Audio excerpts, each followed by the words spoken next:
عبد الرحمن نامی ایک شخص سامرہ میں آیا دور کا سفر اختیار کر کے. اب میں علاقوں کے نام نہیں لے رہا لیکن دور کا سفر اختیار کر کے آیا. آنے کے بعد اسے بادشاہ سے دراصل بادشاہ سے کام تھا اور کوئی مشکل تھی.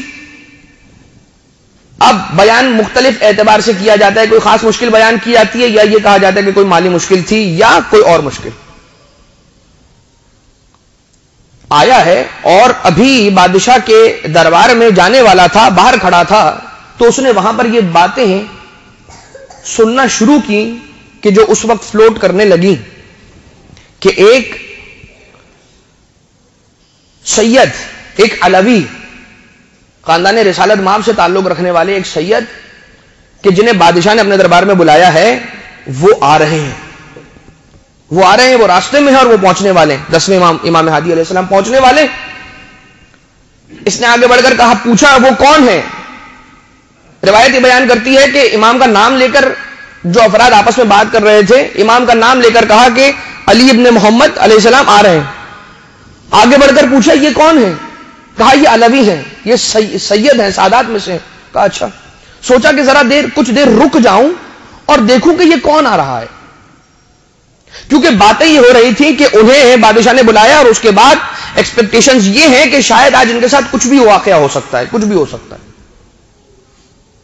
عین ممکن ہے کہ شاید قتل کر دیا جائے, شہید کر دیا جائے. اچھا, اب وہ وہاں پر کھڑا ہو گیا. اب ایک سوال پیدا ہو گیا کہ اب ہونے کیا والا ہے, کون آ رہا ہے, یہ سارا ماجرا کیا ہے.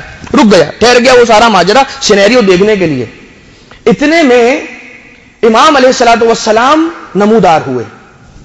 اس کی نگاہیں امام علیہ الصلوۃ والسلام کی چہرہ اقدس پر پڑی. وہ بیان کرتا ہے عبد الرحمن نامی یہ شخص کہ جیسے ہی میری نگاہ اس سید علوی پر پڑی, قد وقع حبہ فی قلبی, کہ ان کی محبت نے میرے دل میں جڑ پکڑ لی.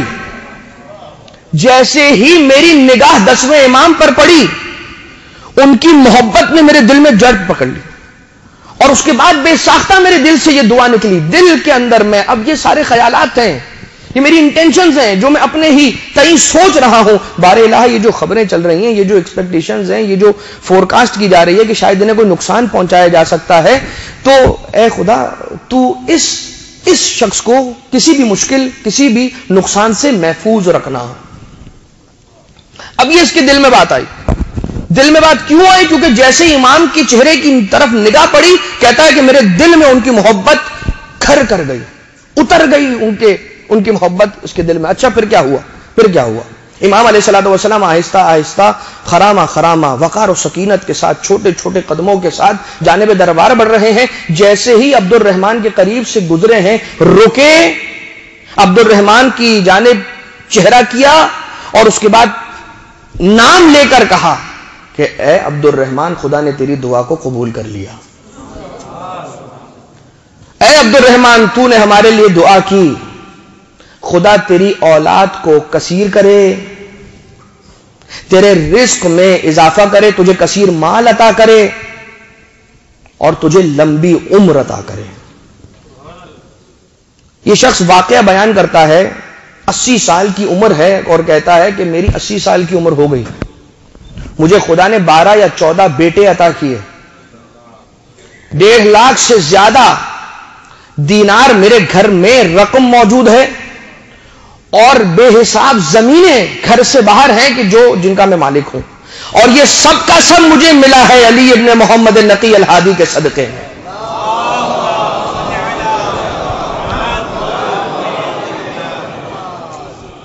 دو مختصر باتیں. ایک بات یہ کہ امام کے لیے کی جانے والی دعا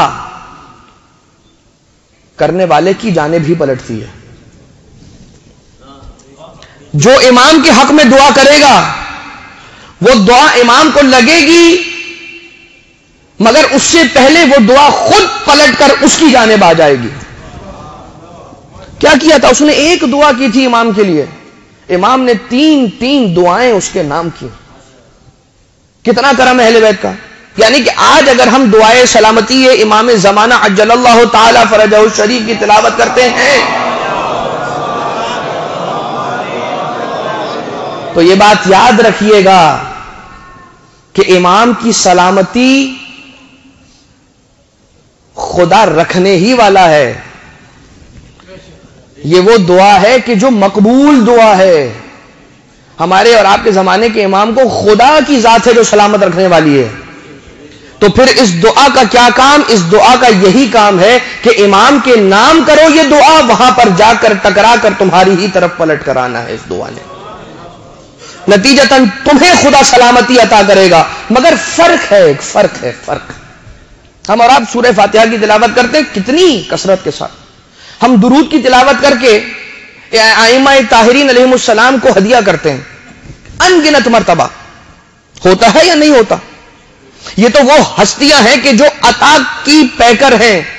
یہ کبھی کسی سے مانگا تھوڑی کرتی ہیں، یہ محتاج تو نہیں ہے. یہ تو وہ ہیں کہ جنہیں پروردگار عالم نے عطا کے لیے بھیجا ہے. لیکن جو مالک کل بھی ہیں، کوئی ایسا ظرف ہو کہ جو اوپر تک بھرا ہوا ہو، آپ اس میں اوپر سے کچھ انڈیل دیجئے تو کیا ہوگا؟ تو کیا ہوگا؟ وہ چھلک جائے گا، وہ ظرف چھلک جائے گا. مگر ایک فرق ہوگا. جو افراد فزکس کے اسٹوڈنٹس یہاں پر بیٹھے ہوئے ہیں وہ واٹر مالیکیولز کو پڑھ چکے ہوں گے. وہ بات بہت آسانی کے ساتھ سمجھیں گے، بہت اچھے سے سمجھیں گے انشاءاللہ. پہلے سے پانی موجود ہے کنٹینر کے اندر، اور اس کنٹینر کے اندر واٹر مالیکیولز موجود ہیں. غور سے سنیے گا عزیزان محترم، غور سے سنیے گا. یہ جو واٹر مالیکیولز ہیں، یہ سالڈ ہے، یہ لیکوڈ ہے، یہ جتنی چیزیں ہیں یہ ہم تک نہ پہنچتی اگر صادق آل محمد اور باقر علوم نبیین علیہ السلام نہ ہوتے.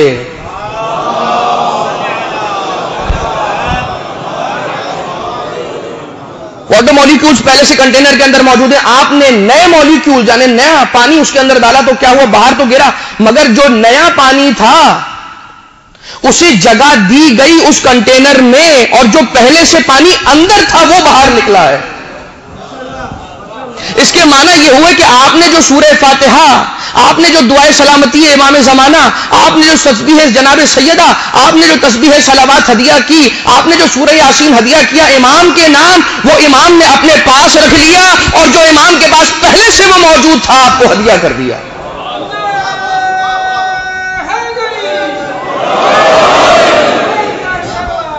اللہم صلی علی محمد و آل محمد. یہ فرق ہے. وہ اتنے عظیم ہے کہ ہمارا پیش کیا ہوا کیسا ہوگا، کیسا ہوگا، سوچئے کیسا ہوگا. کامل تو نہیں ہوگا، کمپلیٹ تو نہیں ہوگا، لیکن پھر بھی وہ عظیم ہے. رکھ لیتے ہیں. وہ کہتے ہیں اچھا اس میں کچھ کمی بیشی ہم اسے کمپلیٹ بنا دیں گے، کوئی مسئلہ نہیں، تم یہ رکھو. برحمتك يا أرحم الراحمين وصلى الله على محمد وآله الطاهرين.